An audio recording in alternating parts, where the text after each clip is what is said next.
리브가의 유모 드보라가 죽음에 그를 베델 아래에 있는 상수리 나무 밑에 장사하고 그 나무 이름을 알론바굿이라 불렀더라. 야곱이 밧다라람에서 돌아오매 하나님이 다시 야곱에게 나타나서 그에게 복을 주시고 하나님이 그에게 이르시되 네 이름이 야곱이지만은 네 이름을 다시는 야곱이라 부르지 않겠고 이스라엘이 네 이름이 되리라 하시고 그가 그의 이름을 이스라엘이라 부르시고 하나님이 그에게 이르시되 나는 전능한 하나님이라 생육하며 번성하라. 한 백성과 백성들의 총회가 네게서 나오고 왕들이 네 허리에서 나오리라. 내가 아브라함과 이삭에게 준 땅을 네게 주고 내가 네 후손에게도 그 땅을 주리라 하시고 하나님이 그와 말씀하시던 곳에서 그를 떠나 올라가시는지라. 야곱이 하나님이 자기와 함께 말씀하시던 곳에 기둥 곧 돌기둥을 세우고 그 위에 전제물을 붓고 또 그 위에 기름을 붓고 하나님이 자기와 말씀하시던 곳의 이름을 베델이라 불렀더라. 그들이 베델에서 길을 떠나 에브라스에 이르기까지 얼마간 거리를 둔 곳에서 라헬이 해산하게 되어 심히 고생하여 그가 난산할 즈음에 산파가 그에게 이르되 두려워 말라. 지금 내가 또 등남하느니라 하매 그가 죽게 되어 그 혼이 떠나려 할 때에 아들의 이름을 베논이라 불렀으나 그의 아버지는 그를 베냐민이라 불렀더라. 라헬이 죽음에 에브라 곧 베들레헴 길에 장사되었고. 아멘. 오늘 아주 특별한 죽음들이라는 제목으로 함께 하나님 말씀 나누도록 하겠습니다. 여러분, 오늘 저희가 19절까지 본문을 읽었지만 뒤에 한 명이 더 죽어요. 오늘 본문에서 누가 죽어요? 이삭이 죽어요. 그쵸? 이삭이 죽어요. 네. 오늘 본문에 3번에 걸친 특별한 죽음이 언급이 되고 있어요. 저는 이 죽음들이 오늘 본문을 여는 하나의 키라고 생각을 하거든요. 그래서 이 말씀을 한번 집중해서 보도록 할게요. 첫 번째는 누가 죽어요? 야곱의 어머니 이름이 뭐예요? 리브가죠. 리브가에게 유모가 있었다는 거예요. 그 유모 이름이 드보라래요. 마치 그 여자 사사 이름하고 똑같죠? 이 드보라라는 여인이 죽게 돼요. 그죠? 그리고 또 누가 죽어요? 두 번째로 야곱이 그렇게도 사랑했던 아내 레이첼이 죽어요. 라헬이에요. 이게 영어 이름이 레이첼이에요. 라헬이 죽어요. 그죠? 그리고 세 번째로 오늘 아까 얘가 언급했던 야곱의 아버지인 족장 이삭이 죽어요. 셋이나 이렇게 한 본문에서 죽게 되죠. 장사 지내는 본문이에요. 오늘 시간 관계상 3명 죽음을 다 다룰 수 있을지 모르겠어요. 한번 해보고 안 되면 끊죠. 뭐. 이런 말씀이 있어요. 시편에 보면 말씀 볼게요. 시편 116편 15절 같이 읽어볼게요. 시작. 그의 경건한 자들의 죽음은 여호와께서 보시기에 귀중한 것이로다.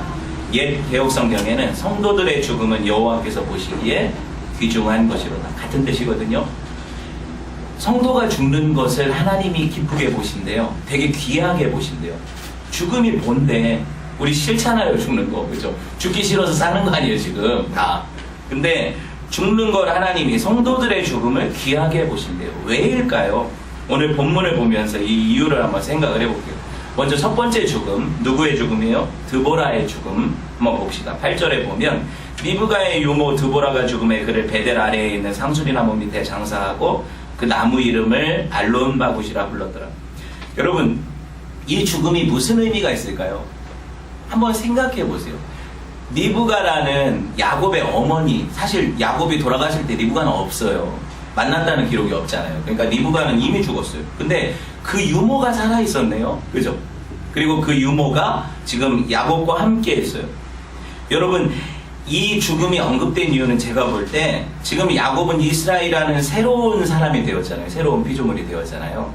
완전히 새로운 어떤 정체성을 갖게 된 야곱에게 있어서는 과거와의 완전한 단절을 의미하는 것 같아요. 이걸 한번 왜 그런지, 제가 왜 이런 이야기를 하는지는 조금 더 이렇게 지나보시면 알 것 같아요. 참 생뚱맞게도 야곱이 베델에 이르러서 제단을 쌓는 문맥 아닙니까? 하나님 앞에 예배하는 거잖아요. 안 가다가 그 세겜에서 그 난리를 치르고 가서 이제 예배하는 문맥인데 왜 리브가의 유모 드보라라는 사람이 죽는 얘기가 왜 기록이 되냐고요. 한 번 성경에 안 나오다가 나오는 거거든요. 지금 이 드보라라는 여인이 되게 생뚱맞죠, 그렇죠? 여러분, 성경을 그냥 문자적으로만 읽으면 야, 이건 그냥 죽었는데 그때 당시 죽어가지고 기록됐나 보다, 이런 정도로 별 의미 없이 지나칠 수 있다는 거예요. 그런데 여러분, 이 문맥 안에서 드보라의 죽음은 아주 특별하다고 생각을 해요. 왜 하필이면 베델로 올라가서 제단 쌓고 하나님의 약속을 그 장소에서 예배하는데 이 죽음이 언급이 될까? 그죠? 그리고 그녀가 죽어서 묻힌 곳도 특별하죠. 어디예요? 베델에 있는 상수리나무. 전에 우상을 묻었던 곳은 세겜에 있는 상수리나무. 제가 상수리나무를 뭐라고 했어요? 그때 십자가를 의미한다고 했죠. 그죠? 오늘 상수리나무도 뭔가 특별해요. 그렇지 않았다면 여러분 보세요. 야곱이 밧다나람을 떠날 때 리브가는 이미 시집 왔잖아요. 이삭한테 시집이 와 있고, 야곱은 나중에 태어나가지고 70여 세에 밧다나람에 갔으니까, 만약에 그 하란에 밧다나람에 있을 때 그 외삼촌하고 같이 그 드보라라는 여자가 있었다면 야곱이 나올 때 같이 따라 나왔다는 얘기잖아요. 나이도 엄청 많을 거예요. 엄마보다 더 많으니까 나이가. 그죠? 야곱이 70 몇 살이니까 생각을 해보세요. 그 노구를 이끌고 뭐하러 따라 나왔겠어요, 야곱을. 그죠? 만약에 그게 아니라면, 오늘 기록이 연대기적인 게 아니라면 야곱이 지금 세겜에만 있었다고 우리가 생각을 하는데, 그 어간에 아버지를 찾아가서 브엘세바에서 아버지 이삭을 만났고, 엄마가 시집 올 때 거기 따라왔던 그 유모 드보라가 거기 있었는데 야곱 따라왔다는 거예요, 지금. 그래서 베델에 올라갈 때 같이 있었다는 거죠. 이렇게 생각해 볼 수도 있어요. 왜냐하면 이 본문 자체가 연대기적인 기록 같지 않아요. 왜 제가 이런 이야기를 할까요? 이삭이 180에 죽거든요. 나이 180에. 근데 그거는 나중에 야곱이 귀향을 해서 아버지와 20년을 지난 후에 죽는 거예요. 돌아와서 귀향해서 20년 지나서 이삭이 죽는다고요. 그러니까 딱 오자마자 죽는 것처럼 기록되어 있잖아요. 오늘 본문 보면 이삭이. 근데 그게 아니라고요. 그런 텀이 있다고요. 같이 지내는 텀이. 그러니까 제가 지금 여러분 설명하는 것들을 잘 따라와야 오늘 본문을 이해할 수가 있어요. 조금 어렵겠지만 이런 식의 설교는 안 들어봤죠. 여러분이 공부한다 생각하고 한번 들어보세요. 그렇게 볼 수가 있다는 거예요. 여러분, 하나님께서 지금 이 시기에 리브가의 유모 드보라를 죽는 장면을 보여주시는 것은 다른 여러 가지 어떤 생각보다 한 가지 같아요. 엄마는 이미 죽었고 야곱과 과거와의 어떤 연결고리가 있다면 엄마의 유모로서 야곱이 어렸을 때 그 아기 때 같이 돌봐주었던 누구, 이 드보라라는 여인이 있었을 거란 말이죠. 야곱이 어렸을 때부터 어떻게 자랐어요? 엄마가 보호했고 편애받아서 속이는 자로 자랐죠. 야곱의 과거는 뭐예요? 속이는 자 아닙니까? 그런데 지금 야곱이 새롭게 되는 마당에 과거와의 완전한 단절은 뭐냐면, 예전에 속이던 자의 모습을 알고 있고 그렇게 조력했던 마지막 사람의 죽음이라는 거예요. 그러니까 제가 오늘 이 드보라의 죽음은 마치 예수 그리스도를 만나고 새롭게 된 피조물이 과거와의 완전한 단절이 일어나는 장면을 묘사한다고 보는 거예요. 좀 어렵지만 이해는 되죠, 제 말이. 그 죽음이 있어야 새로운 부활의 삶이 있다는 거죠. 새로운 피조물의 삶이 있다는 거예요. 그런 의미로밖에는 제가 제 머리로는 이 말씀을 해석해낼 방법이 없더라고요. 왜냐면 이 세겜 상수리나무 아래 우상 묻었고, 지금 베델 상수리, 같은 상수리가 아니에요. 지금 나무가 다른 나무예요. 그런데 여기서는 그 여인을 묻어요. 드보라라는 여인을 묻어요. 그리고 상수리나무 이름을 뭐라고 줘요? 그 지역을 알론 바굿이라고 하죠. 통곡의 상수리나무, 또는 이게 알론이 거대한이라는 뜻으로도 번역될 수 있거든요. 그러면 거대한 통곡의 상수리나무. 여러분, 제가 이 상수리나무 십자가로 번역을 하잖아요. 의역을 하잖아요. 그렇죠? 생각을 해보세요. 십자가는 성도의 인생에 거침없이 밀려 들어오는 거대한 나무인데, 그 십자가를 만나면 과거의 단절이 일어나고 성도는 통곡하게 되어 있어요.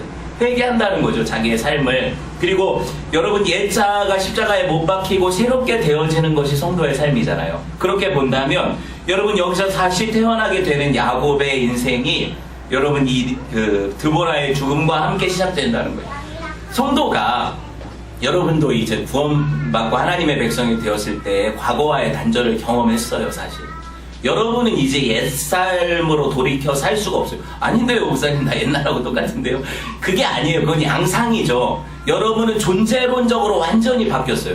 아직 죄성이 남아있어서, 죄의 습관들이 남아있어서 성도도 완전히 새로운 피조물이 맞지만 존재론적으로 여전히 죄 가운데 거할 수 있단 말이죠. 여러분이 그렇게 살잖아요. 저도 그렇고. 그런데 그것과 상관없이 완전한 과거와의 단절은 십자가를 만나면서 경험되었다는 거예요. 거기서 끝났다는 거예요, 옛사람은. 그래서 옛자아가 죽었다고 얘기를 하는 거잖아요. 죽음은 끝이죠. 죽었는데 다시 살아나면 좀비예요, 우리가? 그거 아니잖아요. 완전한 죽음과 완전한 부활이 일어나는 거예요. 이게 복음의 진리죠. 그래서 여러분 봅시다. 다음 절에 보면 하나님이 야곱의 이름을 바꿔버리잖아요. 이 여인의 죽음을 기록하고 나서 이름을 바꿔버려. 사실은 야복강에서 씨름할 때 바꿨어요. 근데 왜 다시 이걸 재확인하실까? 한번 볼까요? 35장 9절에서 10절. 여러분 성경을 볼 때 왜 이런 기록이 또 한 번 본 것 같은데 분명히 봤거든요. 근데 또 일어나네? 또 일어나는 거예요. 중요하다는 거죠. 재확인하는 거예요. 강조하는 거예요. 봅시다.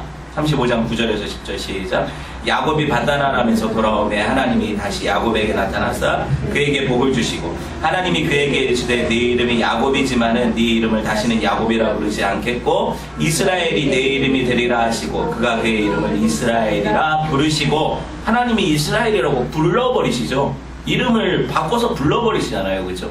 이제 완전히 바뀐 거예요. 여러분 보세요. 9절의 표현에 보면 야곱이 돌아왔어요. 어디로? 베델에서 하나님이 돌아가게 하신 그 고향, 그죠?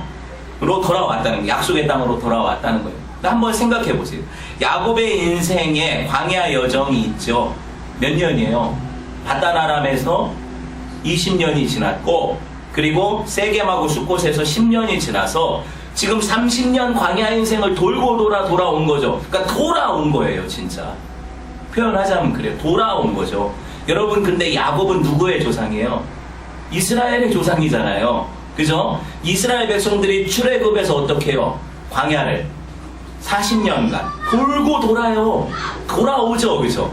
결국에 어디로 와야 돼요? 약속의 땅으로 와야 되는데 그 하나님이 하시는 거잖아요. 그렇게 돌고 도는 인생인데 그 광야 생활의 여정 가운데 야곱이 경험했던 그 삶이 펼쳐져요. 그래서 이스라엘 족속도 야곱의 생애를 그대로 따라가는 거예요. 제가 성도들이 성경을 보면 믿음의 조상들의 길로 간다고 하잖아요.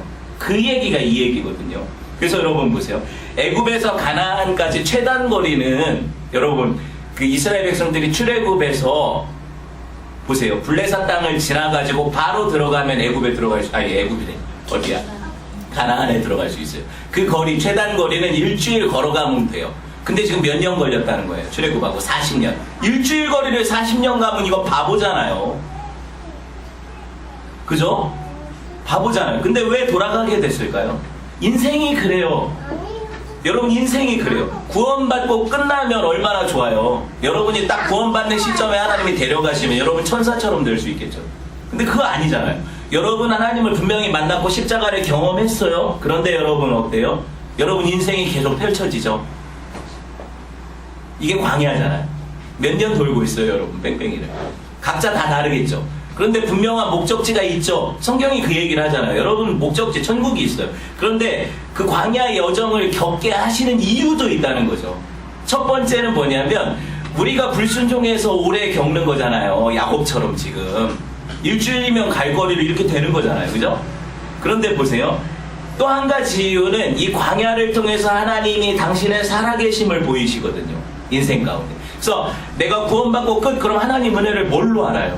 내 광야 인생 가운데 구름 기둥과 불 기둥으로 내 불순종 가운데서도 나를 버리지 않고 떠나지 않고 인도하셔서 그 약속의 땅으로 들이시는 그 약속을 이루시는 베델의 하나님, 이 하나님을 경험하는 게 인생이잖아요.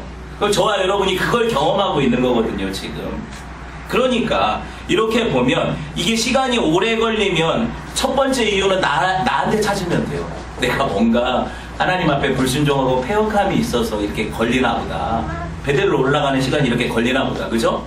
그런데 또 한 가지는 하나님이 내 인생 가운데 어떤 하실 일들이 있어서 이 시간들을 지연시키시나 보다. 그죠? 이게 있어요. 그리고 여러분 한번 생각해 보세요. 하나님이 만약에 원하시면 일주일 만에 돌아오게 할 수 있는 분이세요? 없는 분이세요? 할 수 있는 분이시죠. 근데 왜 안 하실까 생각해 보세요. 어차피 구원하신다며요. 그게 약속이라며요. 근데 왜 뺑뺑이 돌려서 데려오시냐고요. 이걸 생각을 해야 돼요. 성경을 볼 때. 그죠? 여러분 제가 이렇게 질문하니까 갑자기 궁금해진 거예요? 아니잖아요. 여러분 생각해야 돼요. 여러분 우리에게 하나님이 자유라는 걸 주시죠. 네가 그러면 내가 널 구원한 그 은혜를 경험하고 네가 나를 한번 섬겨봐 그러시단 말이에요. 그게 우리 광야 인생인데 우리가 내 노력으로 하나님을 섬길 수 없음을 절절하게 경험을 해요. 왜? 내 죄 때문에 나는 나를 섬기는 인간이거든요. 내 자신의 그 안위와 내 평안과 내 기쁨과 내 욕망을 따라 살지, 구원받은 나도 하나님을 섬기는데 미력해요. 그래서 이걸 경험하고 하나님 앞에 내 안에 대부분의 소원이, 내가 구원받은 사람이 맞는데도 죄의 욕심이 나를 지배한다는 걸 이게 광야 인생에서 깨닫게 돼요. 그죠? 그렇게 깨닫게 되면 어때요? 하나님이 그럼에도 불구하고 나 같은 인간을 끝까지 포기하지 않으신다는 것에 감사하게 돼요. 여러분, 오래 걸리면 내가 왜 이렇게 오랫동안 이렇게 돌게 하셔? 이게 아니라, 보세요. 하나님이 금방 하실 수 있는데 나한테 이걸 깨닫게 하시는 거예요. 내게 자유를 그만큼 허락하시고 네 자유가 얼마나 죄된 것인가. 우리에게 허락된 자유가 내가 주를 섬기려고 생각하지만 나는 내 자신을 위해 사니까, 인생을. 그러니까 이 자유는 죄 짓는 자유가 되는 거예요, 인생에. 그래서 그때 우리가 하나님의 은혜를 기억하면서 이런 죄의 소원이 아니라 거듭난 자의 진짜 소원이 뭐예요? 하나님의 영광 아닙니까? 그죠? 우리가 맨날 얘기하잖아요. 하나님의 영광을 위해 사는 자로 바뀌어져 가는 과정을 광야에서 경험하는 거예요. 어렵지 않죠? 물어보면 대답할 수 있겠죠? 똑같이. 이걸 경험하는 거예요. 우리의 진정한 자유는 뭐예요? 그럼 구원받은 사람들의 진정한 자유는 내 마음대로 사는 거 자유 아니에요. 구원받은 사람들의 진정한 자유는 죄를 이기는 거예요. 죄의 욕심이 일어나죠. 믿기 전에도 똑같았죠. 근데 믿은 후에도 똑같죠. 그런데 보세요. 믿지 않는 사람들은 성령의 능력이 없기 때문에 죄를 이길 힘이 아예 없어요. 그런데 거듭난 사람들은 성령이 지배하시기 때문에 죄를 이길 자유가 생겨요. 그런데 그것이 더디죠. 그래서 여러분은 소원함이 있어요, 분명히. 방향성 자체가 내가 죄 짓고 편하고 좋다가 아니라 죄 지으면 아프고 하나님 앞에 죄송하고 싫다예요. 그죠? 완전히 바뀌었잖아요, 경향이. 그런데 그게 더딘 나를 보면서 힘들죠. 그것뿐이잖아요. 근데 하나님의 도우심이 있다면 나는 빨리 저 천국을 향해 가고 싶어. 성화되고 싶다는 얘기예요. 맞죠? 그걸 경험하는 게 광야예요. 그러니까 야곱이 수십 년 걸린 건 이유가 있어요. 왜냐면 우리도 그렇거든요. 야곱 보통 인간이 아니거든요. 자기를 사랑해요.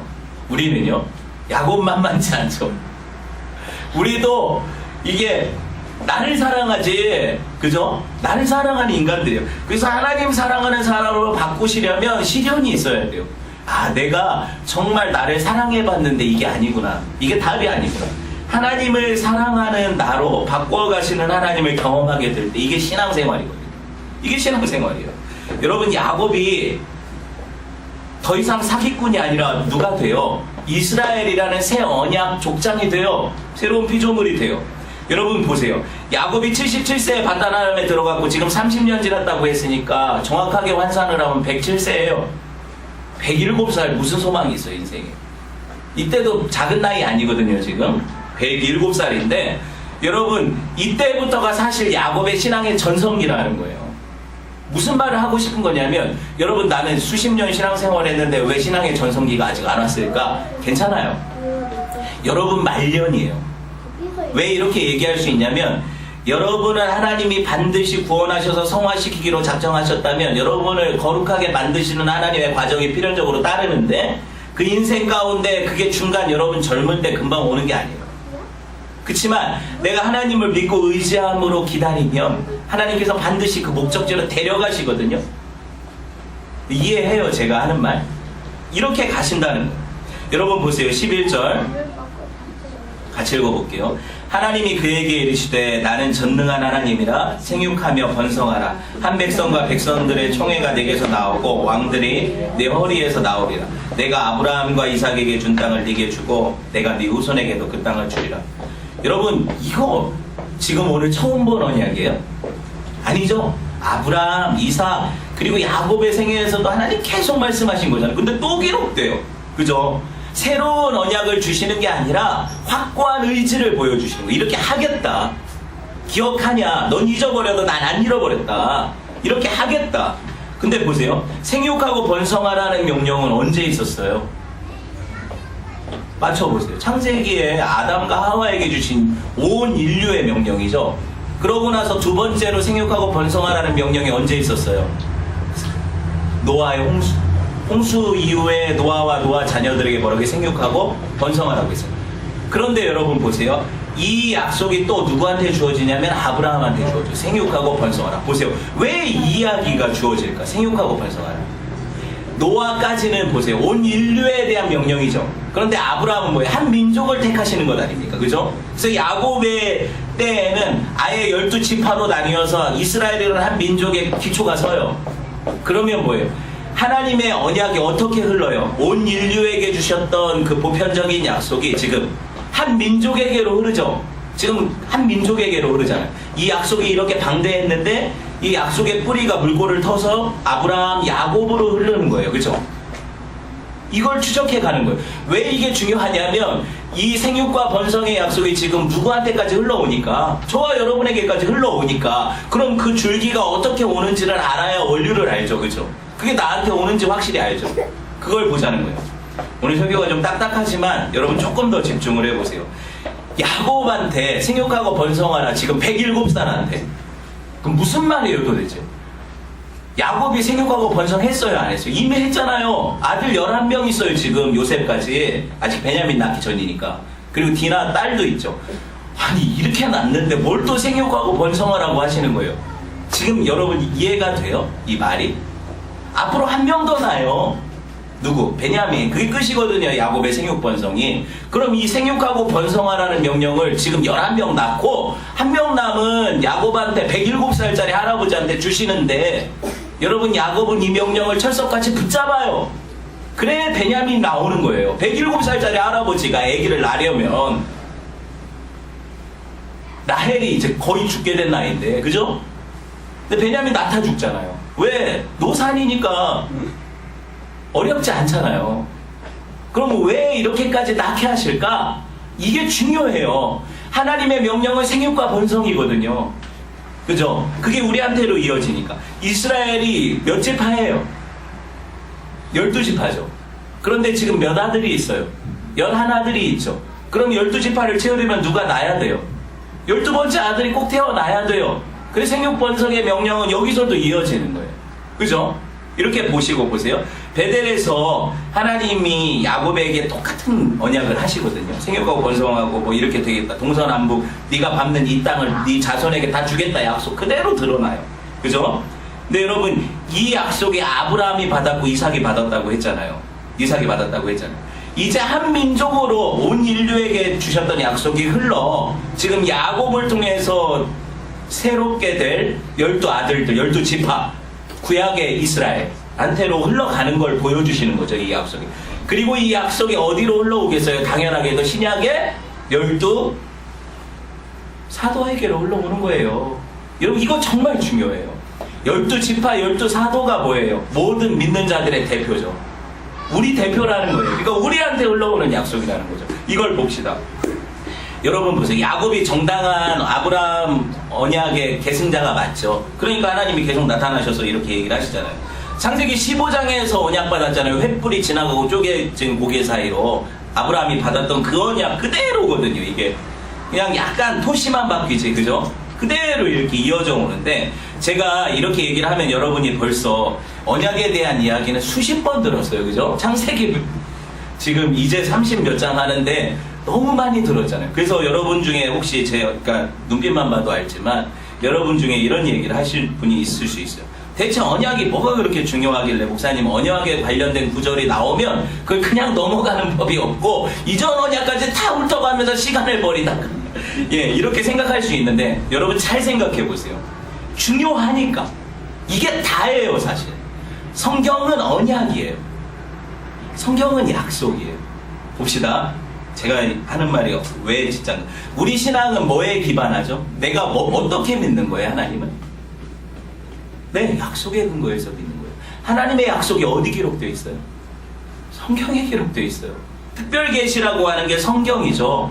여러분 계시 의존 사색, 우리 신앙의 선배들이 했던 말, 자주 썼던 계시 의존 사색. 성경의 기록을 의존해서 생각한다는 거예요. 성도가 사색한다는 거죠. 그러면 여러분 이걸 신앙생활이라고 하는 거예요. 그러니까 여러분이 말씀 따라 내가 말씀에 벗어난 길로 가는가 말씀을 따라가는가를 생각하는 거예요. 이게 신앙생활이에요. 그죠? 매일매일 이게 벌어지는 거예요. 여러분 안에서. 이게 벌어지는데 여러분 하나님의 약속이 어떻게 주어졌어요? 완결된 계시인 성경으로 주어졌죠. 여러분이 얼마나 편하게 지금 한 권 성경을 들고 다녀요. 근데 이 성경이 뭐래요? 언약의 책이래요. 그래서 테스타먼트예요. 테스타먼트가 무슨 뜻이에요? 네이버 사전 찾아봐요. 언약이에요. 올드 테스타먼트, 구약. 뉴 테스타먼트, 뭐예요? 신약, 약속에 관한 책이라는 거죠. 그렇죠? 왜 신앙의 조상들이 성경한테 이런 제목을 붙였을까? 성경이 구구절절히 약속에 대한 이야기를 하거든요. 구구절절히 약속에 대한 이야기를 하거든요. 그걸 제가 조금만 모아볼게요. 여러분 성경이요 완전히 완결이 돼서 이 특별계시로 주어졌죠. 지금 66권 성경 외에 다른 성경이 있어요 없어요? 대답해보세요. 66권 성경 외에 다른 성경이 있어요 없어요? 없죠. 외경 성경이에요 아니에요? 아니죠. 위경 성경이에요 아니에요? 아니죠. 추가할 수 없어요. 그런데 왜 그렇게 사도행전 29장을 쓰려는 사람들이 많아요? 사도행전은 28장에서 완결됐다고 했잖아요. 그죠? 그런데 왜 29장을 계속 추가를 해서 마치 지금도 계시가 계속 내려와서 이어지는 것처럼 생각하냐고요. 계시는 완결됐어요. 이건 성경이 자증하거든요. 제가 이제 증명을 해드릴 거예요. 여러분 아무리 외치고 물론 취지는 알아요. 우리가 그런 사도행전적 삶을 살자. 내가 바보도 아니고 그거를 그 취지를 몰라서 얘기를 하는 게 아니라 이게 지나치면 이 사람들이 뭔 주장까지 해요. 내가 사도래잖아요. 신사도들. 그래서 내가 선지자고 사도라 지금도 계시가 주어져서 그 직통 계시를 받아서 내가 하는 말 지금 하나님께 받아서 하는 말이 성경과 동등한 권위를 가진다. 뭐가 달라요 이게? 계시라는 얘기예요. 자기들 한 말이. 성경이 그 얘기를 해요 안 해요? 안 한다고요. 성경은 계시가 완결됐다고 얘기를 해요. 언제? 예수 그리스도께서 오시면서 계시가 종결됐다고 얘기를 해요. 제가 찾아드릴게요. 히브리서 1장 12절 1장 1절에서 2절 같이 읽어봅시다. 시작. 옛적의 선지자들을 통하여 여러 부분과 여러 모양으로 우리 조상들에게 말씀하신 하나님이 구약이죠. 이 모든 날 마지막에는 아들을 통하여 우리에게 말씀하셨으니 이 아들을 만유의 상속자로 세우시고 또 그로 말미암아 모든 세계를 지으셨느니라. 아들과 함께 계시는 완결됐어요. 마지막에 아들로 말씀하셨대. 이게 신약이거든요. 끝. 그러면 예수 그리스도가 계시의 종결인데 예수 그리스도 외에 다른 계시를 얘기하면 뭐예요? 이게 이단이에요. 그걸 성경이 뭐라고 해요? 적 그리스도라고 하는 거예요. 안티크라이스트, 그죠? 적 그리스도라고 얘기를 하는 거예요. 여러분 보세요. 제가 언급했다시피 성경은 처음부터 끝까지 하나님의 약속에 대해서 얘기해요. 언약, 커버넌트, 베리트, 이게 다 언약이거든요. 약속에 대한 책이에요. 여러분 에베소서에 보면 하나님이 창세 전에 세상을 만드시기 전에 영원 안에서 그리스도와 계약을 맺으세요. 그 피, 아들의 피로 세상을 믿는 자들을 구원할 계획을 에베소서에 나와요. 그게. 그러면 보세요. 제일 먼저 일어난 언약은 이미 영원전에 세워진 하나님과 예수님과의 언약이에요. 그게 적용되는 거예요. 성경이. 그럼 우리가 볼 때 첫 번째 눈에 보이는 언약은 창세기에 나타나죠. 아담 언약. 그죠? 아담에게 보세요. 범죄한 아담에게 나타나셔서 원시복음을 주시는데 그거 뭐예요? 여자의 후손과 뱀의 후손이 원수가 되게 하겠다는 언약을 주시잖아요. 그죠? 그게 첫 번째 언약이 아니거든요. 그리고 그 다음에 여러분이 아는 언약이 뭐예요? 노아 언약 무지개 그래가지고 홍수로 세상을 멸하지 않겠다. 그러죠? 언약이 있잖아요. 또 무슨 언약이 있어요? 생각해 보세요. 아브라함 언약. 네 자손을 이 땅으로 돌아와서 여기서 이렇게 이 동서남북 땅을 다 주고 약속의 땅을 주고 여기서 번성케 하겠다. 아브라함 언약이 있죠. 또 무슨 언약이 있어요? 모세가 시내산에서 받은 시내산 언약이 있죠. 10계명이라고 되어 있는데 계명이 아니라 원래 언약이에요. 하나님 약속이라고요. 그게 언약이에요. 보세요. 그러면은 이 언약이 끝이냐? 아니잖아요. 그럼 구약이 끝이게요. 에스겔서에서 보면 무슨 언약이 나와요? 새 언약이 나오잖아요. 새 언약. 새 영을 너희에게 주고 새 마음을 너희에게 주어 내가 너의 하나님이 되겠다. 이게 바울이 이런 식으로 표현을 하죠. 그 육체에 쓴 게 아니라 마음에 신비에 썼다. 그죠? 돌판에 쓴 게 아니라 마음에 신비에 썼다 그러죠. 이 언약. 우리 안에 새겨진 예수 그리스도의 언약이죠. 여러분 이 언약이 성경에 구구절절이다. 소금 언약이 뭐예요? 제사장들에게 세운 언약 아닙니까? 또 무슨 언약이 있어요? 다윗 언약이 있죠. 내가 네 자손들에게 네 그 후손들에게서 네 왕위를 영원히 견고케 해서 네가 무슨 죄를 짓든지 네 후손들이 무슨 죄를 짓든지 이 영원한 언약, 이 왕가의 약속을 빼앗지 않겠다는 언약이 있잖아요. 다윗 언약. 이게 누구한테 이어지는 거예요? 다윗의 14대 손인 예수 그리스도를 통해서 영원한 왕으로 오시니까 다윗의 왕위가 영원하잖아요. 그 얘기거든요. 그러니까 성경은 언약에 대한 이야기예요. 제가 열내는 이유가 있어요. 여러분이 아무리 제가 이걸 강조를 해도 지금 1시간으로 되어지는 얘기가 아니지만 여러분이 뇌리에 새겨야 돼요. 이 약속이 없으면 우리 신앙생활에 기반이 없는 거예요. 하나님이 약속하시지 않았다면 우리 뻘짓하는 거라고요. 지금 약속이 있어서 제가 여기 있는 거예요. 아시겠어요? 이 약속 붙잡고 신앙생활을 하는 거예요. 성도는 내가 어떤 것을 하나님께 해드려서 약속을 받아내는 사람들이 아니에요. 하나님이 창세전에 주신 언약을 믿음으로 그 약속이 내게 이어진다는 사실을 붙잡는 사람들이에요. 그래서 베델의 언약도 야곱이 붙잡았지만 사실 하나님이 먼저 하신 거잖아요. 야곱이 뭐 자기가 서원해서 받아낸 게 아니잖아요. 그죠? 잘 이해를 하셔야 돼요. 여러분 인생에 하나님의 약속이 주어졌어요. 그게 흘러와요. 흘러와서 지금 여러분이 생육과 번성의 복을 받고 있는 거예요. 아시겠죠? 그렇게 이어져 오는 언약이 여러분 아이들에게도 이어져 가는 거예요. 이게 언약이거든요. 이게 약속이거든요. 그러니까 여러분이 신앙생활을 하면, 잘하면 하나님 은혜가 이 자녀들에게로 가죠. 당연히. 그런 의미에서 이거는 무슨 기복신앙이 아니에요. 그게 진짜 복이거든요. 하나님 믿는 거. 그죠? 이게 진짜 복이거든요. 여러분 보세요. 성경이 이 언약에 대한 책인데 이 언약의 핵심이 뭐예요? 항상 얘기하다시피 예수 그리스도예요. 이 약속은 예수 그리스도가 처음 세웠어요. 하나님과 함께. 그리고 이 언약은 예수 그리스도를 통해서 완결이 되고 적용이 돼요. 우리한테. 그러니까 여러분이 약속받았다 할 때 여러분 안에 누가 들어오신 거예요? 예수님이 들어오신 거예요. 그게 약속이에요. 약속의 보증인 거죠. 봅시다. 요한복음 5장 39절.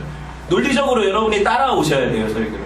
봅시다. 같이 읽어볼게요. 시작. 너희가 성경에서 영생을 얻는 줄을 생각하고 성경을 연구하거니와 이 성경이 내게 대하여 증언하는 것이니라. 이거 누가 하신 말씀이에요? 예수님. 성경은 언약이다. 성경 이꼴 언약이에요. 언약 이꼴 누구? 예수 그리스도. 그러니까 언약은 누구? 예수 그리스도예요. 성경이 이걸 자증하는 거예요. 그러니까 제가 늘 성경을 통해서 예수님을 증거하려고 하죠. 그게 언약이거든요. 그리고 여러분이 그 언약을 마음 안에 가지고 있으면, 여러분 영 안에 가지고 있으면 여러분 이미 영생을 누리는 거예요. 지금부터 영원까지. 그 언약은 움직여지지 않거든요. 왜? 우리가 뭘 행위하기 전에 주신 약속이니까. 그래서 야곱과 에서가 쌍둥이로 뱃속에 있었는데 하나님이 야곱을 사랑하고 에서는 미워했대요. 그죠? 어떻게 주어진 거예요? 행위에? 행위 상관없어요. 하나님 선택이에요. 약속이죠. 그러니까 여러분 인생이 지금 여러분 하나님 손 안에 있는 거예요. 이게 주권 사상인데 자꾸 우리가 뭘 하고 안 해서 하나님께 버림받거나 이쁨받거나 이렇게 생각한다니까요. 이게 신앙생활을 조정하는 목사들한테 편하죠. 왜? 그렇게 충성을 요구해서 교회도 성장시키고 뭔가 원하는 것도 이룰 수 있고 사람들은 그렇게 인정해주면 더 열심을 내는 게 사실이거든요. 저도 그렇게 신앙생활 해봐서 알아요. 그 얼마나 내가 하나님의 약속과 은혜들을 쟁취해낼 수 있다라는 그런 던져주는 미끼들이 얼마나 물기가 좋아요. 지금 내가 이걸 포기하고 저걸 붙잡는 내 신앙의 자긍심도 생기고, 그죠? 그런 은혜가 어떻게 보면은 진짜인 줄 알고 계속 그걸 추구하니까. 그런데 그거 아니에요. 그게 아니에요. 제가 지금까지 누차 얘기하잖아요. 하나님이 약속 주시고 끌어가세요. 우리는 그런 가치 있는 인생들이 아니거든요. 그런데 하나님이 죄인들 가운데 몇몇을 택하셔서 당신의 약속 주시고 구원해 내시는 이야기가 성경의 이야기고 저와 여러분 인생에 펼쳐지는 구원의 이야기거든요. 놀랍죠? 그래서 여러분이 당당할 수 있어요. 왜? 내 자격이 아니니까. 내 어떤 행위가 아니니까. 하나님의 선택이니까. 그 약속을 믿는 거예요. 이게 신앙이에요. 이게 안 자란다고요. 신앙이 이렇게 하면 뭐 무미건조하다고요. 저는 날마다 자라요. 이게. 이 약속이 더 믿겨져요. 점점 더. 너무 열내지 말고 조금 더 가봅시다. 하나님이 그에게 이르시되 나는 전능한 하나님이라 생육하고 번성하라. 한 백성과 백성들의 총회가 네게서 나오고 왕들이 네 허리에서 나오리라. 여러분, 야곱, 이스라엘의 허리에서 왕들이 나오는데 실제로 그렇죠? 맞잖아요. 사울도 왕이고 다윗도 왕이고 다윗의 왕가로 왕들이 나오잖아요. 민족이 되잖아요. 그죠? 실제로 왕들이 나오고. 그런데 이 12아들 베냐민까지 한 다스가 채워져야 완결이 된다는 얘기죠. 정말 중요해요. 왜 가룟 유다가 예수님 팔고 목매달아 죽었을 때 나머지 몇 사도가 남았어요? 11사도가 남았는데 왜 그렇게 그냥 가지 않아요? 누굴 뽑아요? 제비 뽑기를 해서 마띠아라는 사도를 하나 뽑죠. 성경에 써 있어요. 여러분 처음 듣는 얘기 같은데 이게 마띠아라는 사람을 뽑아요. 그래서 그 12사도의 수를 채우는데 마띠아가 한 일은 성경에 기록이 하나도 안 돼 있죠. 뭐 했는데 사도가 됐어요? 심지어 바나바를 떨어뜨리고 사도 됐어요. 바나바는 한 일도 많아요. 바울 따라다니면서. 그죠? 뭐냐고요? 신기하죠? 왜 이런 일을 보여주실까? 12 정원이 채워져야 돼요. 제가 무슨 14만 4천 얘기하는 게 아니에요. 하나님의 약속이 12지파를 통해서 신약의 12사도로 계승된다는 얘기하는 거예요. 그래서 12이 채워지는 거예요. 마치 베냐민이 없으면 12지파가 완결이 안 되는 것처럼 마띠아가 뽑혀서 신약의 12를 완성을 해야 계시록에 뭐예요? 24장로가 나오는 거예요. 24장로가 뭐예요? 예수님 아래 다 면류관 쓰고 있어요. 왕이라는 거죠. 다 왕이에요. 성도들도. 그런데 그 24장로가 자기 면류관을 벗어서 왕중 왕이신 예수님 발 아래 벗어버리고 나는 자격 없는 인간이고 하나님이 하셨다고 고백하죠. 이 그림을 보여주는 거예요. 이게 성경이 성도의 목적이 하나님의 영광이라는 거죠. 내가 왕같이 이 세상에 살 수 있지만 우리의 진정한 왕이 누구세요? 하나님이세요. 예수 그리스도세요. 여러분 근데 이게 인정되어지는 게 힘들어요. 그냥 말로 되는 게 아니에요. 여러분 그만큼 눈물과 희생이 있어요. 십자가는. 내가 예수를 내 왕으로 모시면 어떤 일이 벌어져요? 불편해요. 한 집에 두 주인이 있으니까. 왜 아직 나라는 주인이 안 죽었어요. 그러니까 불편한 거예요. 내 주인이신 예수님 고백은 하는데 그분은 나를 불편하게 하세요. 내가 좋아하는 것들을 끊어내래요. 내가 원하는 것들을 포기하래요. 얼마나 불편해요. 어떤 때는 방 빼라고 하고 싶어요. 근데 이분은 오시면 안 나가신대. 성경이 그렇게 써 있어요. 안 나간대요. 영원히. 그거 어떻게 해야 돼요? 같이 살려면 둘 중에 하나가 굴복해야죠. 이게 여러분 영적 전쟁인 거예요. 왜 여러분은 굴복하기 싫잖아요. 세상도 좋잖아요. 그러니까 그 싸움이 언제까지 지속될까? 한 편이 죽을 때까지인데 예수님은 안 죽으세요. 그분은 부활하고 사셔서 다시 들어가신 거니까 안 죽으세요. 그럼 누가 죽을까요? 성도들의 죽음을 하나님이 기쁘게 보시는 거예요. 여러분 성도가 죽어요.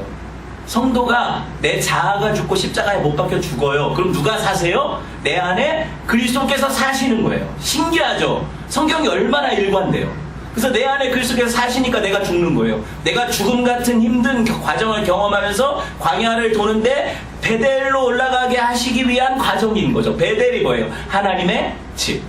엘 베델은 하나님의 집 안에 거하시는 하나님. 그죠? 하나도 안 어려워요. 성경이 얼마나 쉽게 풀려요. 여러분은 고린도전서에 뭐라고 해요? 너희가 하나님의 성전인 것과 하나님의 성령이 너희 안에 거하시는 것을 알지 못하냐. 다른 말로 너네가 베델이다. 그죠?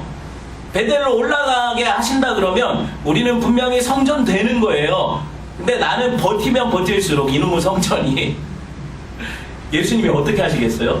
들어오셔가지고 상을 뒤엎으시고 비둘기 파는 자들을 쫓으시고 내 아버지 집은 만민이 기도하는 집이다 그러시고 그러니까 난리를 치시니까 내가 불편하죠. 너는 왜 기도 안 하고 잠만 자빠져 자냐 이러시니까 네가 성전이라며. 근데 너는 왜 장사만 하냐 안에서. 그렇게 되는 거니까 불편하죠. 성도의 삶은 불편해요. 저는 한 번도 여러분이 예수 믿고 은혜니까 다 편하게 된다고 설교한 적 없어요. 그런데 오해를 하면 야 하나님 다 하신대. 나 구원받았고 내가 어떻게 살든 상관없이 천국 간대. 이렇게 오해하니까 아니에요. 진짜 힘들어요. 그게 광야 40년 30년 도는 거거든요. 계속. 포기 안 되면 더 돌아야죠. 더 돌아야 돼요. 뭐 제가 이렇게 얘기하니까 목사님은 다 돌았어요? 아니 요단 건너기까지는 아니라니까요. 요단강 건너야 끝이에요. 그게 가나안이잖아요. 안 건너면 왜 세 지파가 거기 남았어요? 걔네들 건넜다도 안 왔어요. 다 건너요. 12지파 다 건넌다고. 그죠? 건너서 다시 싸우고 나간 거잖아요. 이게 뭔 얘기 하는지도 모르죠? 성경을 읽으세요. 여러분, 예수 그리스도를 찬양할 때 우리가 그분을 왕이라고 하죠. 왕들이 네 허리에서 나온다는 오늘 말씀과 어떻게 연결이 될까요? 결국에 야곱을 통해서 누가 오세요? 예수 그리스도가 오셔요. 우리도 오는데, 우리도 믿음의 이스라엘, 영적 이스라엘들은 우리도 태어나는데, 우리도 왕들인데, 진짜 왕이신 그분께 굴복한 왕들이죠. 우리가 그래요. 그 왕들이 그 약속받은 이스라엘 야곱에게서 태어난다는 약속이 이 약속이에요. 그게 생육과 번성이에요. 그러니까 여러분, 생육하라 번성하라 이거를 쉽게 전도해라 라고 바꿔버리면 안 돼요. 나가서 전도해서 믿는 사람을 이건 2차예요. 2차적인 거. 그러니까 하지 말라는 게 아니라 2차적인 거고, 1차는 뭐냐면 하나님이 그렇게 왕들을 나오게 하신다는 약속이 1차예요. 그죠? 그거예요. 여러분, 시편 145편 13절 볼까요? 같이 읽어봅시다. 시작. 주의 나라는 영원한 나라이니 주의 통치는 대대에 이르리로다. 베드로전서. 그러나 너희는 택하신 족속이요 왕같은 제사장들이요 거룩한 나요 그의 소유가 된 백성이니 이는 너희를 어두운 데서 불러내어 그의 기이한 빛에 들어가게 하신 이의 아름다운 덕을 선포하게 하려 하심이라. 이 모든 목적, 우리를 왕 삼으신 목적, 그건 뭐예요? 그분의 기이한 덕을 찬양하고 선포케 하려고. 그러니까 다시 말해, 인간의 제일 되는 목적은 하나님의 영광이다. 그러니까 이거를 전도로 쉽게 바꿔버리면 안 돼요. 나가서 전도를 열심히 하면 영광이 되던가요? 되게 지하철에서 그렇게 열심히 전도하고 역 앞에서 하는 분들, 어떤 때 여러분이 막 도전받고 뜨끔뜨끔하고 그러죠? 앞에서 찬양하고 그러면 여러분도 해봤고, 그때 마음에 도전도 되고 그래요. 다 인정되는데 중요한 건 그게 하나님의 영광이다 생각하기에 무리가 있어요. 왜냐하면 그렇게 하고 있으면 어떡해요? 일단 관청에서 사람들이 연락이 와서 이게 소음공해 때문에 힘들다. 왜 믿는 사람들이 저렇게 공공장소에서 버스킹을 하고 있냐? 이러면서 그럼 영광이 되냐? 제가 무슨 말 하는지 아시겠어요? 모든 것들이 그런 거에 아니에요. 여러분께 돌아다니면서 전도하는 사람들이 대단해 보이죠? 영업방해예요. 아시겠어요? 제가 목사인데 이렇게 얘기하면 이 설교를 듣고 어떤 목사님들이 욕할 수도 있어요. 잘 들어보세요. 그런 게 영광 돌리는 게 아니란 얘기하는 거예요. 진짜 영광은 뭔지 여러분 이미 수십 번 들었지만 여러분 자체가 영광이에요. 하나님이 여러분에게 하신 일이 하나님의 영광이에요. 내가 영광 돌리는 게 아니에요. 하나님이 영광을 받으시는 거예요. 이 차이를 아시겠어요? 내가 너 같은 인간을 똑같이 지옥 보낼 수 있는데 구원했지? 이게 하나님의 영광이에요. 그럼 우리 자체, 그리스도인은 존재 자체가 영광이 되는 거예요. 하나님께. 지옥 갈 인간들 가운데 하나님의 자녀로 왕으로 선택될 사람들이 있다는 것 자체가 하나님의 영광이에요. 그분은 영광을 이미 취하시는 거예요. 이게 저 같은 인간이 여기서 설교를 해요. 영광 받으신 거예요. 이미 진짜 받으신 거예요. 저는 지금 놀러 가고 싶어요. 저도 해외여행 그냥 한 1년 내내 돌아다니고 싶고, 내 인생이 하나님 다 아시니까 솔직하게 얘기해 보자고요. 그런 인간이 하나님의 말씀의 대원자로 서는 게 하나님의 영광이에요. 신기하죠. 그런데 이거를 제가 가만히 생각을 해보니까 왜 에서가 아니라 야곱인가 답이 나오는 거예요. 에서는 진짜 멋있거든요, 인간은. 그렇게 요새 같으면 그 빨래판 복근에 털까지 멋있게 나가지고 이게 막 화살을 쏘면 들짐승들이 팍팍 쓰러지고 이걸 잡아내고 요리도 잘해. 셰프요. 그죠? 그가 만든 별미는 아버지가 진짜 좋아한대. 엄마가 만드는 것도 더 좋아한대. 셰프까지 요새 그러니까 백종원 같은 사람이죠. 그런데 이런 사람을 택하시지 않아요. 그죠? 누굴 택하세요? 속이고 찌질하게 엄마랑 이런 사람 누구? 야곱을 하나님이 택하세요. 그럼 그게 누구다? 나라는 거죠. 여러분 자랑할 게 없죠. 자랑할 게 없어요. 이게 복이에요. 그러니 하나님께 복 안 받았다고, 야 나는 지금 아직도 월세 살아서 복이 없어 라고 말하는 사람은 정말 모르는 거예요. 여러분은 복된 사람들이에요. 얼마나 큰 복을 받았나요? 여러분 그리스도의 편지예요. 여러분 그리스도의 향기예요. 그래서 여러분 어떤 사람들이 여러분을 보면 두 향기를 맡거든요. 이게 배드 스멜이냐 굿 스멜이냐. 네, 여러분에게 좋은 향기를 맡는 사람들이 있어요. 그럼 구원이 되겠죠. 여러분에게 나쁜 향기를 맡는 사람이 있어요. 어디로 가요? 지옥으로 가요. 성경이 뭐라고 얘기합니까? 고린도후서 2장 15절 16절. 제가 하는 말이 아니에요. 같이 읽어볼게요. 시작. 우리는 구원받는 자들에게나 망하는 자들에게나 하나님 앞에서 그리스도의 향기다. 그 다음에 이 사람에게는 사망으로부터 사망에 이르는 냄새고 저 사람에게는 생명에서 생명으로 이르는 냄새다. 성경이 얘기하죠. 우리는 그냥 존재 자체가 그래요. 보세요. 왜 그런가? 여러분 우리가 어떤 행위를 통해서 어떤 사람들에게 내가 빛과 소금의 역할을 한다는 거 가능해요? 잠깐은 가능할 수 있겠죠. 근데 내 존재론적으로 내가 그런 사람이 내가 빛이에요? 내가 소금이에요? 아니죠. 그러면 나는 분명히 살다가 처음엔 좋았는데 나중에 그 사람을 실망시킬 수 있죠. 내 행위로 그를 구원하려고 하면 어떻게 돼요? 실망 줄 수 있죠. 난 아닌데 난 약속 끝까지 지키고 난 그 사람을 위해서 평생 헌신할 수 나가요. 그 불교예요. 내가 뭔 행위를 통해서 어떤 사람에게 영향을 끼쳐서 그 사람을 구원한다 불교라고요. 아니에요. 나는 분명히 실패한 것을 알고 있어요. 그렇지만 내 실패를 통해서 또 하나님은 일하신다는 걸 믿는 게 기독교예요. 야, 왜 그런가?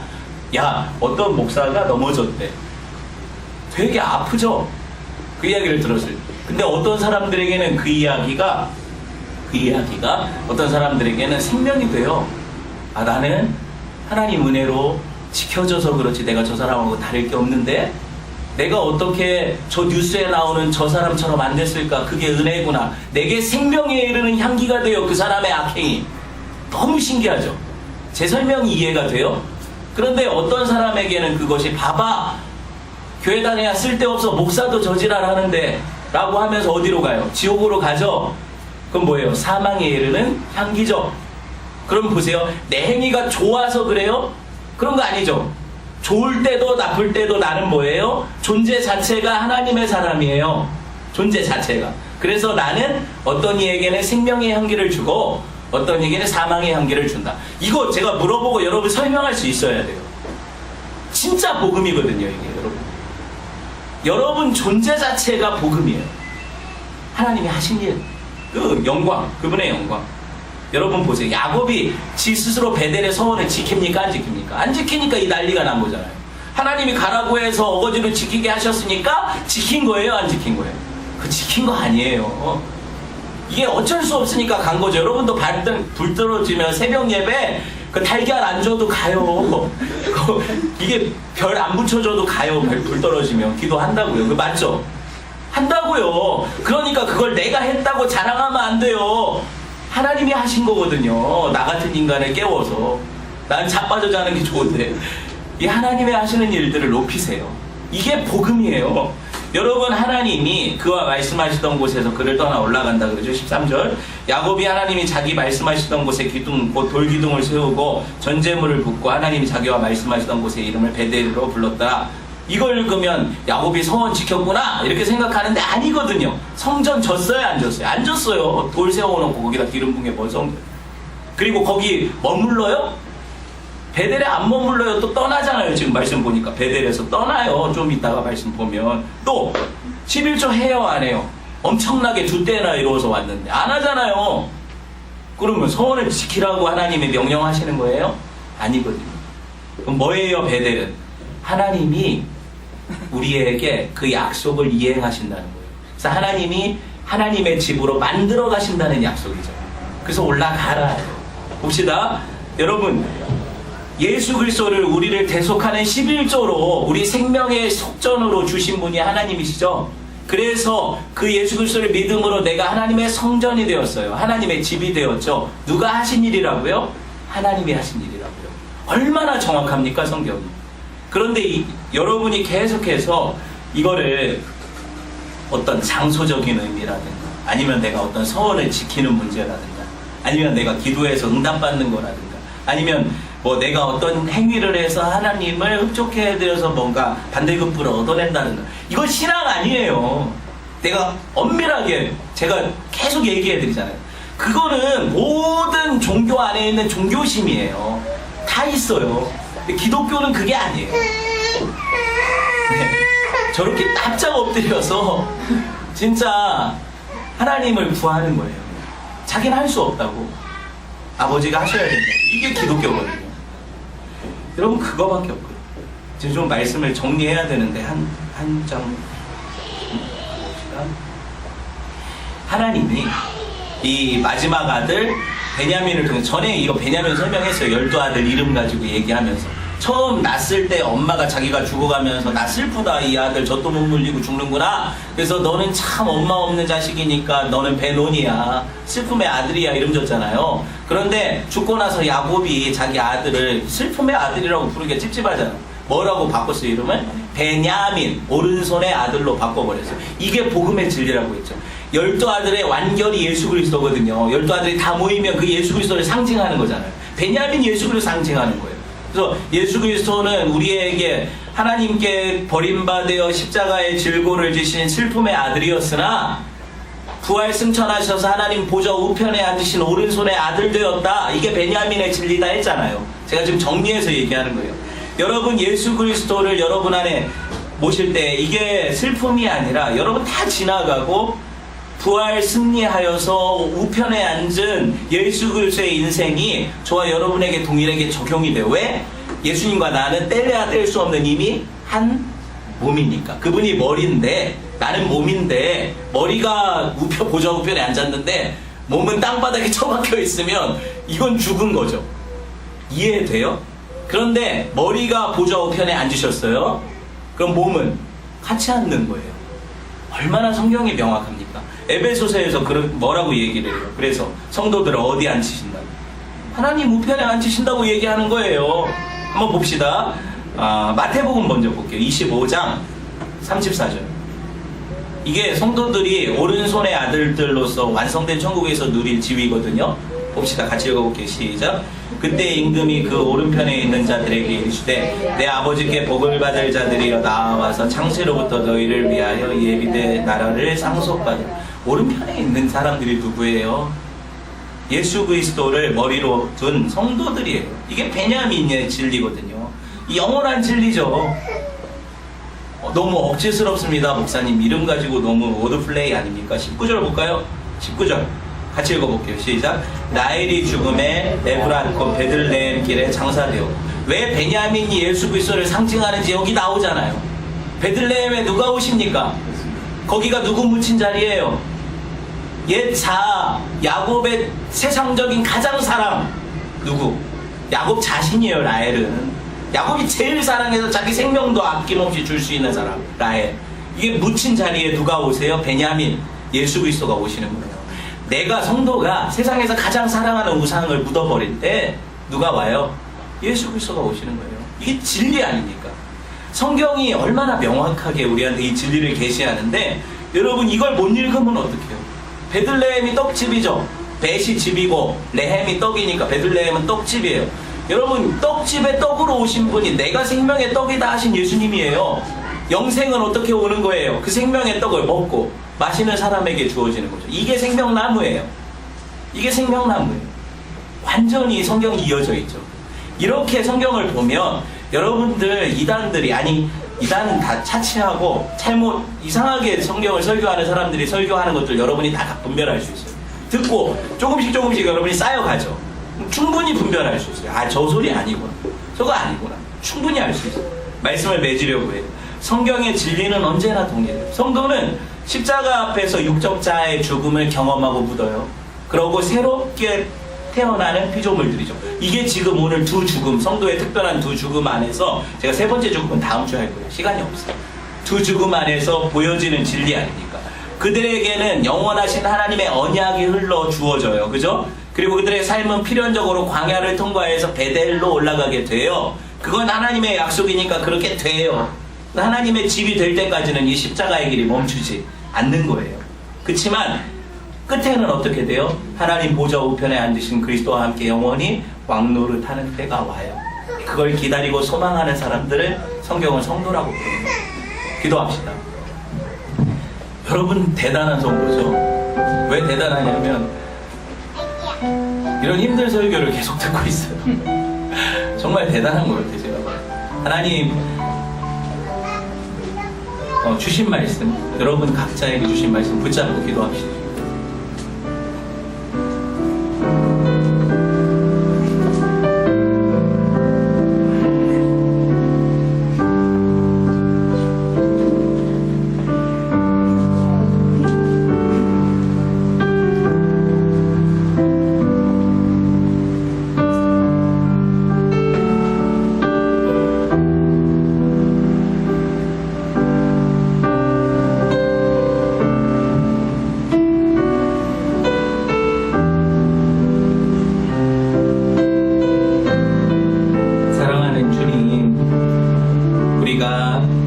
가장 욕망하고 가장 사랑하는 내 자아의 죽음을 십자가를 통해 경험케 하시고 하나님 이제 독수리 날개 치며 올라가는 것처럼 그리스도와 연합되어 저 하나님 보좌 우편에 앉은 내 모습을 기억하면서 그렇게 살도록 은혜 더하여 주십시오. 하나님의 집이 되어가기를 원하는 사랑하는 성도들 가운데 좌정하셔서 영원히 다스리시고 통치하실 하나님을 찬양합니다. 하나님 한국에 있든지 캐나다에 있든지 아니 어느 곳에 있든지 하나님 영광을 위해 살아가는 신실한 성도들로 살도록 은혜를 덧입혀 주십시오. 예수님 거룩하신 이름으로 기도합니다. 아멘. 다 같이 일어나셔서